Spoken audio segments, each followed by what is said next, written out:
솔로몬은 세상 사람들이 누릴 수 있는 부귀영화를 다 누렸던 사람입니다. 솔로몬은 최고의 권력을 마음껏 누렸던 사람입니다. 솔로몬이 18세에서 20세에 통일 이스라엘 왕국의 3대 임금으로 등극을 해가지고 40년 동안 이스라엘을 다스렸던 사람입니다.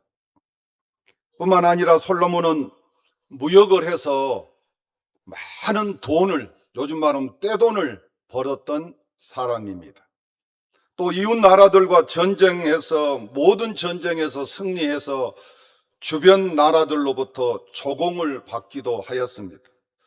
솔로몬은 수많은 처첩을 거느리고 쾌락도 마음껏 누렸습니다. 처첩이 1000명이라고 성경은 기록을 하고 있잖아요. 솔로몬은 집도 지어보고 포도원도 만들어보고 노래하는 사람들도 많이 두었다라고 기록을 하고 있습니다. 솔로몬은 세상의 모든 것을 다 가졌고 다 누렸던 사람입니다. 우리 전도서 2장 10절을 한번 띄워주시면 한번 읽어봅시다. 무엇이든지 내 눈이 원하는 것을 내가 금하지 아니하였도다. 모든 것을 다 해봤다 이것입니다. 솔로몬이 세상의 모든 것을 다 누려보고 난 다음에 내린 결론이 무엇입니까? 모든 것을 다 경험해보고 모든 것을 다 누려보고 그가 내린 마지막 결론이 뭐였습니까? 바로 대만족이었습니까? 내가 정말 너무나도 행복했다, 너무나도 즐거웠다, 너무나도 기뻤다 라고 이렇게 그가 대답을 했습니까? 아닙니다. 첫 번째는 모든 것이 헛되다고 했습니다. 전도서 1장 2절 다 같이 한번 읽어. 전도자는 솔로몬 자기 자신, 전도자가 이르되 헛되고 헛되며 헛되고 헛되니 모든 것이 헛되도다. 솔로몬은 2절 한 절에서 5번이나 반복해서 헛되다, 헛되었다, 그것이 부질없는 짓이었다 라고 이렇게 고백을 하고 있고, 오늘 본문 11절에도 그 후에 모든 것을 노려본 후에 내가 생각해 본즉 내 손으로 한 모든 일과 내가 수고한 모든 것이 다 헛되며 헛되어 그랬습니다. 그 다음에 솔로몬은 모든 것을 누린 다음에 두 번째로 모든 것이 바람을 잡으려는 것이라고 했습니다. 바람. 전도서 1장 14절에 내가 해 아래서 행하는 모든 일을 보았노라. 보라, 모두 다 헛되어 바람을 잡으려는 것이로다. 여러분들 바람을 잡을 수 있습니까? 잡을 수 없습니다. 내 손에 잡았다 할지라도 이 사이로 바람은 새어 나가게 되는 것이죠. 그래서 그 모든 것들이 내가 바람을 잡은 것과 같은 현상을 자기에게 가져다 주었다고 고백을 하고 있습니다. 또 11절에도 그 후에 내가 생각해 본즉 내 손으로 한 모든 일과 내 수고한 모든 것이 다 헛되어 바람을 잡는 것이며 그랬습니다.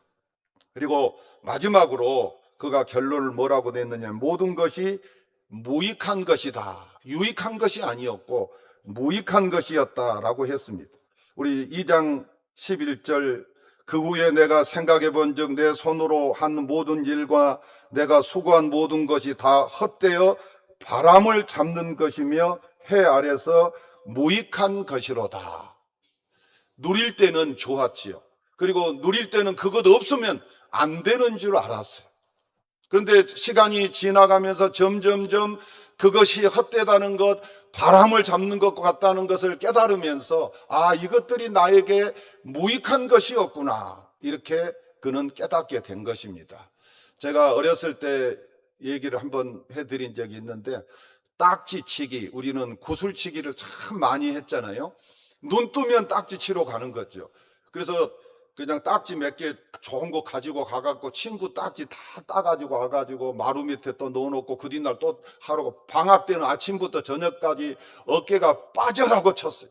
그래서 친구들 거 다 따다가 그 요즘도 친구들이 얘기해요. 상처를 많이 준 거예요. 남이 받아가. 그리고 마루 밑에다 넣어놓고 그것이 없으면 안 되는 줄 알았어요.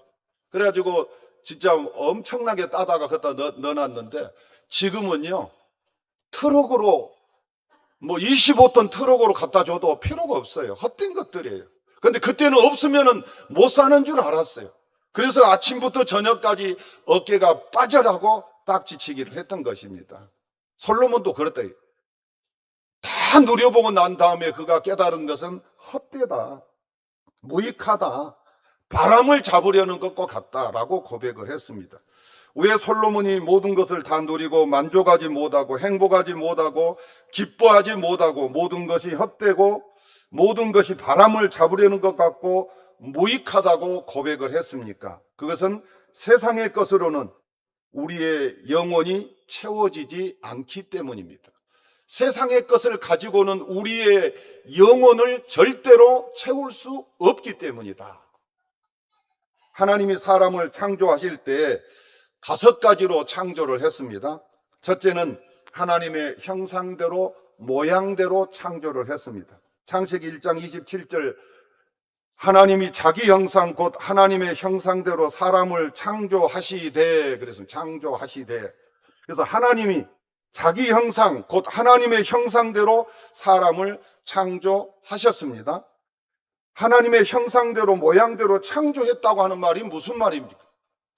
하나님이 사람을 창조할 때 형상대로 모양대로 창조했다고 하니까 사람들은 하나님을 사람이 닮았다 이렇게 생각을 하는데, 그런 의미의 말이 아닙니다. 하나님은 2가지 속성을 가지고 있습니다. 하나님은 비공유적 속성입니다. 비자가 들어있기 때문에 뭐예요? 공유하지 않았다. 그 누구하고도 공유하지 않았다. 그래서 비공유적 속성, 이걸 다른 말로 하면은 절대적 성품, 하나님만 가지고 있는 성품입니다. 그리고 또 하나는 하나님 공유적 성품이 있는데, 이 공유적 성품을 우리는 이제 함께 공유했다. 그 다음에 도덕적 성품이라고도 이렇게 얘기를 하는데요. 그래서 우리가 먼저 보면은 비공유적 속성은 크게 4가지가 있는데, 방금 전에 띄어놨는데 자존성, 불변성, 무한성, 단순성입니다. 여기 자존성이라고 하는 것은 하나님은 누구에게도 의존하지 않으시고 스스로 존재하시는 분이시다. 모세가 하나님의 부르심을 받았을 때 하나님에게 이런 질문을 합니다. 하나님, 나를 애굽에 가서 이스라엘 백성들을 구출해 내라고 하는데, 그런데 내가 솔직히 저는 가고 싶지가 않습니다. 그리고 저도 자신이 없습니다. 어떻게 내가 애굽 땅에서 400년 동안이나 털을 닦고 자리를 잡고 살고 있는 저 사람들을 이끌어내 가지고, 그리고 애굽 제국에 지금 속해 있는 저들을 어떻게 내가 해방시킬 수 있습니까? 저는 도무지 갈 수가 없습니다. 자신이 없습니다. 하나님이 보낼 만한 자를 좀 보내주시면 좋겠습니다. 그런데도 하나님이 설득을 시키고 네가 가야 된다고, 그래서 하나님이 이제 최종적으로 모세가 하나님의 말씀을 어쩔 수 없이 순종하는 마음으로 가려고 했습니다. 그러면서 문제는, 제가 애굽 바로 왕에게 갔을 때 바로가 너를 누가 애굽에 보냈느냐고 물어보면 내가 뭐라고 대답을 할까요? 그럴 때 하나님이 뭐라고 대답을 했냐면, 나는 스스로 있는 자이니라. 스스로 나는 계신 자다. 그래서 존재의 원인이 나에게 있다. I am who I am. 내가 존재하는 것은 나다. 그래서 어떤 다른 것에 의해서 나는 존재하지 않고 나는 내 스스로 존재한다. 이렇게 말을 했습니다. 우리는 존재 원인이 어떻게 있죠? 1차적으로는 우리 부모님, 아버지, 어머니. 2차적으로는 할머니, 할아버지, 애할아버지, 애할머니. 이렇게 쭉 올라가면, 우리가 궁극적으로 올라가면 궁극적으로 우리를 존재하게 한 원인은 어디에 있습니까? 하나님께 있습니다. 그런데 그러면 하나님은 누가 만들었느냐? 하나님은 스스로 계신 분이시다. 존재 원인이 하나님께 있다. 이것이 바로 자존성입니다. 자존성. 그 다음에 또 불변성. 우리 야고보서 1장 17절에는 변함도 없으시고 회전하는 그림자도 없으시니라. 사람은 기분에 따라서, 그 다음에 환경에 따라서, 감정에 따라서 수시로 바뀌잖아요. 하루에 12번 바뀐 사람도 있잖아요. 그런 사람을 뭐라고 그러죠? 그런 사람을 우리는 뭐라고 그래요? 변덕쟁이. 쟁이는 전문가라는 거예요. 변덕을 너무 잘 부리는 사람은 변덕쟁이. 우리 옆 사람하고 한번 변덕 부리지 맙시다. 이렇게 하면. 그런데 하나님은 본질이나 성품이나 약속이나 뜻이 영원토록 변하지 않는다. 특별히 구원 언약에 있어서 하나님은 변하지 않는 분이시다. 그것을 우리는 불변성이라고 합니다. 하나님은 불변성. 그 다음에 하나님은 무한성을 또 가지고 있습니다. 속성이. 하나님은 시간과 공간, 능력과 그 다음에 지혜에 있어서 제한이 없으신 분입니다. 우리는 제한이 있잖아요. 시공간의 제한도 있고 능력의 제한도 있고 지혜의 제한이 있는데 하나님은 시공간의 제한도 없고 그 다음에 능력과 지혜에서도 하나님은 제한이 없다. 그래서 하나님은 우리가 무한하신 분인, 무한성을 가지고 계신 분이다. 그 다음에 성경 구절은 생략을 하겠습니다. 단순성, 요한복음 4장 24절을 한번 보시죠. 하나님은 영이시니 예배하는 자가 영과 진리로 예배할지니라. 하나님은 여러 성질이 조합된 존재가 아니라 그 자체로 빛이시고 사랑이시고 영이시고 하나님이신 완전한 존재이시다. 그래서 하나님은 비공유적 속성, 다시 말하면 절대적 성품을 가지고 계시는데 이것은 누구하고 공유하지 않고 하나님만 가지고 있는데 그것은 우리가 뭡니까? 하나가 자존성, 무한성, 불변성, 단순성. 이것은 하나님만 가지고 있는 것입니다. 성품입니다. 그 다음에 하나님이 누구하고 공유한 성품이 있는데 그것을 공유적 속성, 또 다른 말로는 우리가 공유적 그 성품, 상대적 성품 또는 도덕적 성품이라고 하는데 하나님의 공유적 속성은 뭐냐면은 인격. 하나님도 인격이 있고 우리도 인격이 있고 그 다음에 하나님은 사랑이라고 그랬잖아요. 하나님도 사랑이 있고 우리도 사랑이. 그러나 하나님의 사랑은 완전한 사랑이고 우리의 사랑은 불완전한 사랑이고 그리고 죄가 세상에 들어와서 오염이 많이 되어 있기 때문에 우리의 사랑은 완전하다고 할 수가 없습니다. 거룩, 그 다음에 공의, 진실, 긍휼, 은혜, 인내, 선하심 이것들을 하나님은 가지고 있는 100% 완전한 것이고 우리 사람에게 그것을 사람에게 특별히 하나님이 주셨다 이것입니다. 그래서 하나님이 사람을 창조하실 때 하나님의 형상대로 창조하셨다는 말은 하나님의 공유적 속성을 사람에게 부여하셨다. 그러면 왜 하나님이 사람을 형상대로 창조하신 목적이 뭐냐 할 때 하나님과 인간이 서로 교제하면서 살도록 하셨다. 그러니까 하나님이 인간에게 공유적 속성을 부여했는데 왜 그 공유적 속성을 부여했느냐? 하나님과 인간이 인격적으로 교제하고 사랑으로 교제하고 공의로 교제하고 지혜로 교제할 수 있도록 선하심으로 교제할 수 있도록 특별히 사람들에게만 이 성품을 하나님이 공유하셨다. 이 말이 바로 하나님이 사람을 형상대로 모양대로 만들었다 이 말입니다. 자, 하나님은 물고기를 창조하실 때 어디에 살도록 만들었죠? 내가 질문해 볼게요. 문제를 내볼게요. 산에 살도록, 2번 들에 살도록, 3번 공중에 살도록, 4번 모래밭에 살도록, 5번 물에 살도록. 다 알죠? 물에 살도록. 하나님이 물고기를 만들 때 구조적으로 물속에서 살도록 만들었기 때문에 물고기는 물을 떠나면 절대로 안 되는 것입니다. 물이 싫어도 물이 무서워도 물고기는 물에서 살아야 되지, 물이 지겹다고 물을 벗어나는 순간 그것은 자유가 아니고 죽음이라 이것입니다. 마찬가지로 하나님이 사람을 만들 때 하나님과 교제하면서 살도록 만들어 놨는데, 그랬는데 그 인간이, 그 사람이 하나님을 떠나면 그것은 죽음이고 멸망이고 지옥이라 이것입니다. 물고기가 물을 떠나면 안 되듯이 사람은 하나님을 떠나면 안 되도록 하나님이 사람을 그렇게 형상대로 모양대로 창조했다. 지겨워도 우리는 하나님과 교제하면서 살아가야 됩니다. 그런데 절대로 하나님과 우리가 진심으로 교제할 때 지겹지 않고 얼마나 행복한지, 얼마나 감사한지, 얼마나 그 일이 복된 일인지 이제 살아가면서 점점점 하나님을 섬기면서 깨닫게 되는 것이죠. 그래서 우리가 하나님과 교제하는 방법은 예배, 기도, 그 다음에 성경을 읽는 독경, 전도, 찬양, 봉사, 이것을 통해서 우리는 하나님과 교제하면서 살아가야 될 존재다.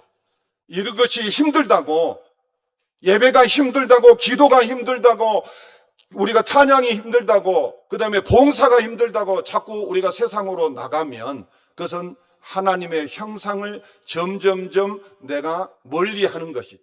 하나님이 인간을 만들 때 특별히 이렇게 이런 공유적 성품을 부여해가지고 하나님과 인간이 교제하면서 살도록 만들어 놨는데, 우리가 하나님을 멀리하면 그것은 하나님의 뜻을 저버리게 되는 것이죠.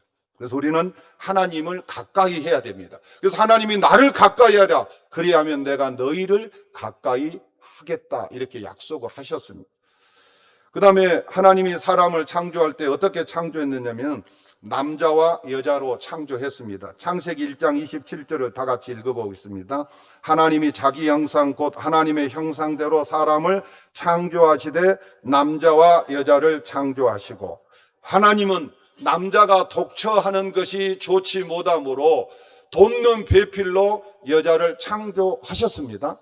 그래서 하나님께서는 남자와 여자가 만나서 가정을 이루도록 하신 것입니다. 이것이 창조 원리입니다.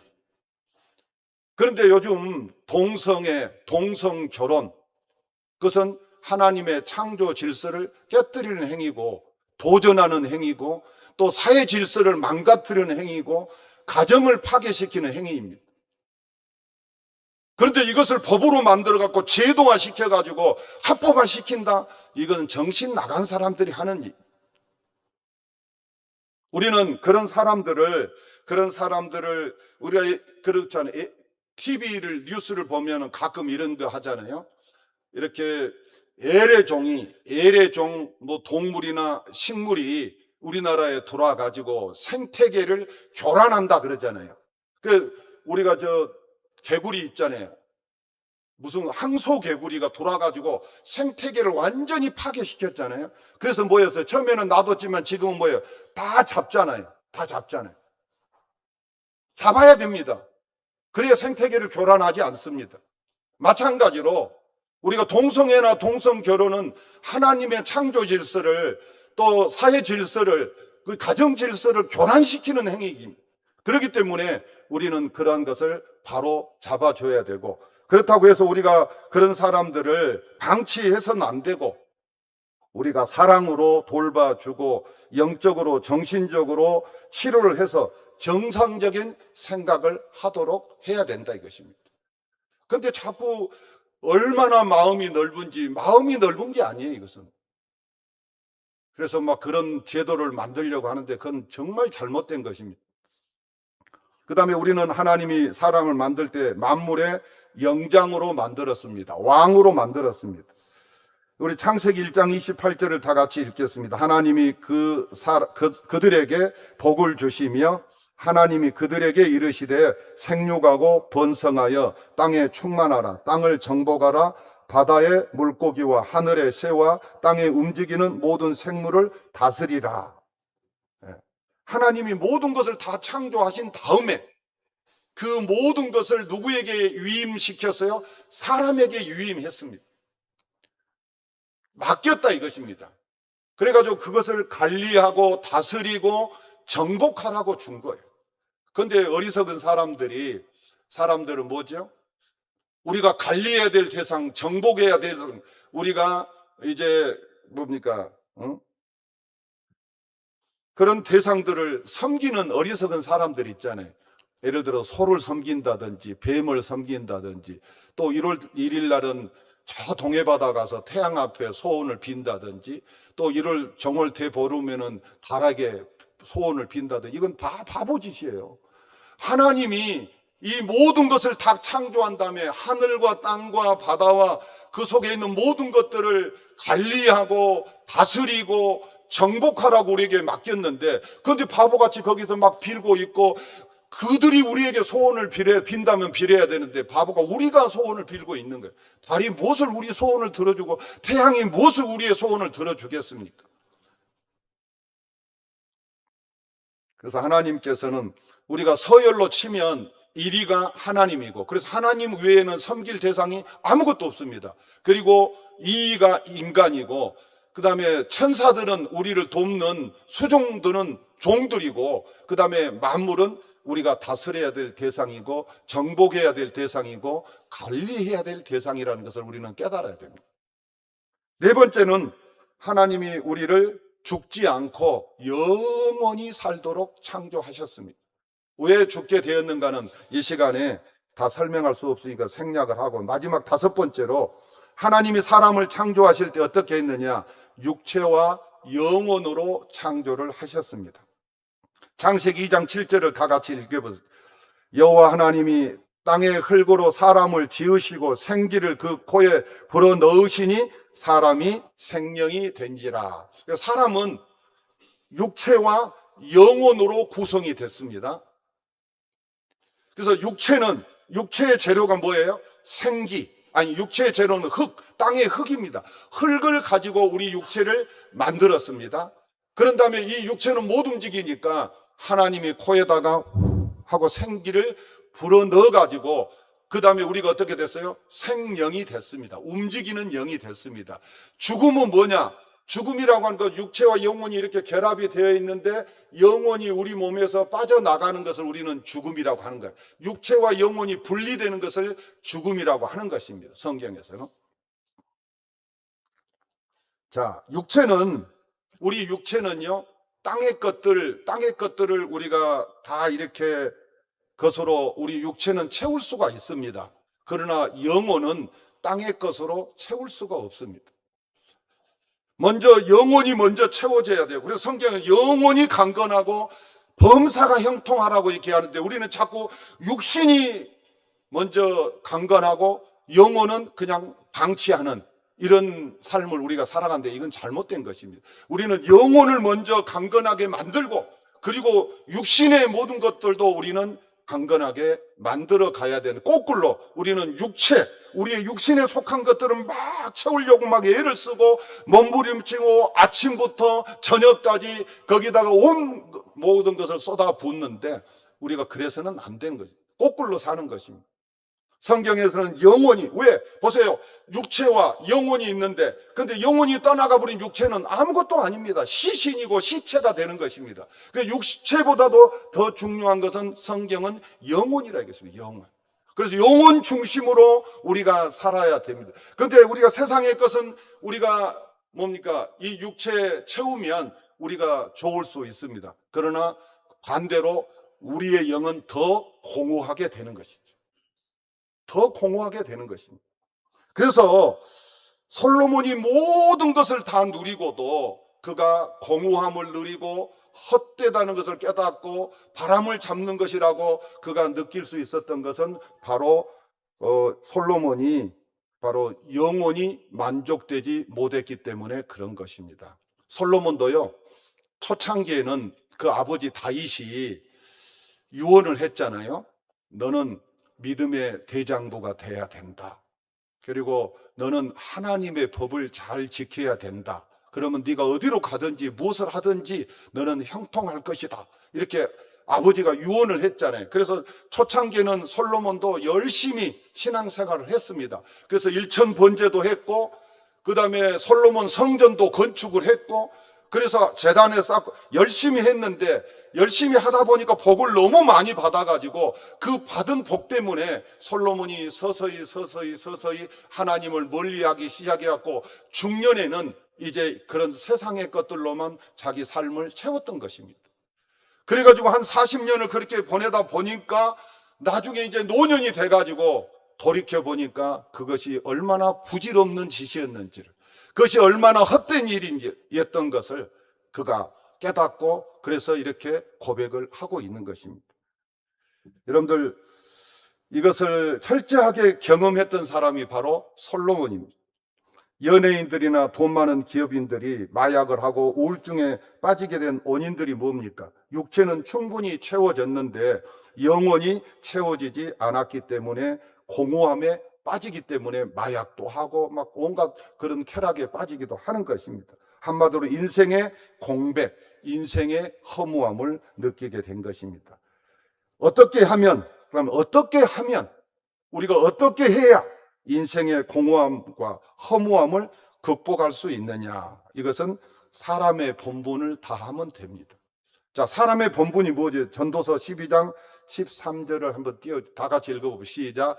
이 일의 결국을 다 들었으니 하나님을 경외하고 그의 명령들을 지킬지어다. 이것이 모든 사람의 본분이니라. 제가 그림을 하나, 그림이라기보다는 이제 동그라미를 잘 그렸네. 우리 구본호 목사님이 잘 해놨는데, 거기 동그라미 한번 보시면은요, 중앙이 뭐예요? 중앙이 저기 파랗게 자리가 뭐냐면 영혼의 자소입니다. 영혼의 자소. 영혼의 자소. 하나님이 우리 인간을 만들 때 저 자리는 누구 자리로 만들어 놓은 거예요? 하나님의 자리로 만들어 놓은 겁니다.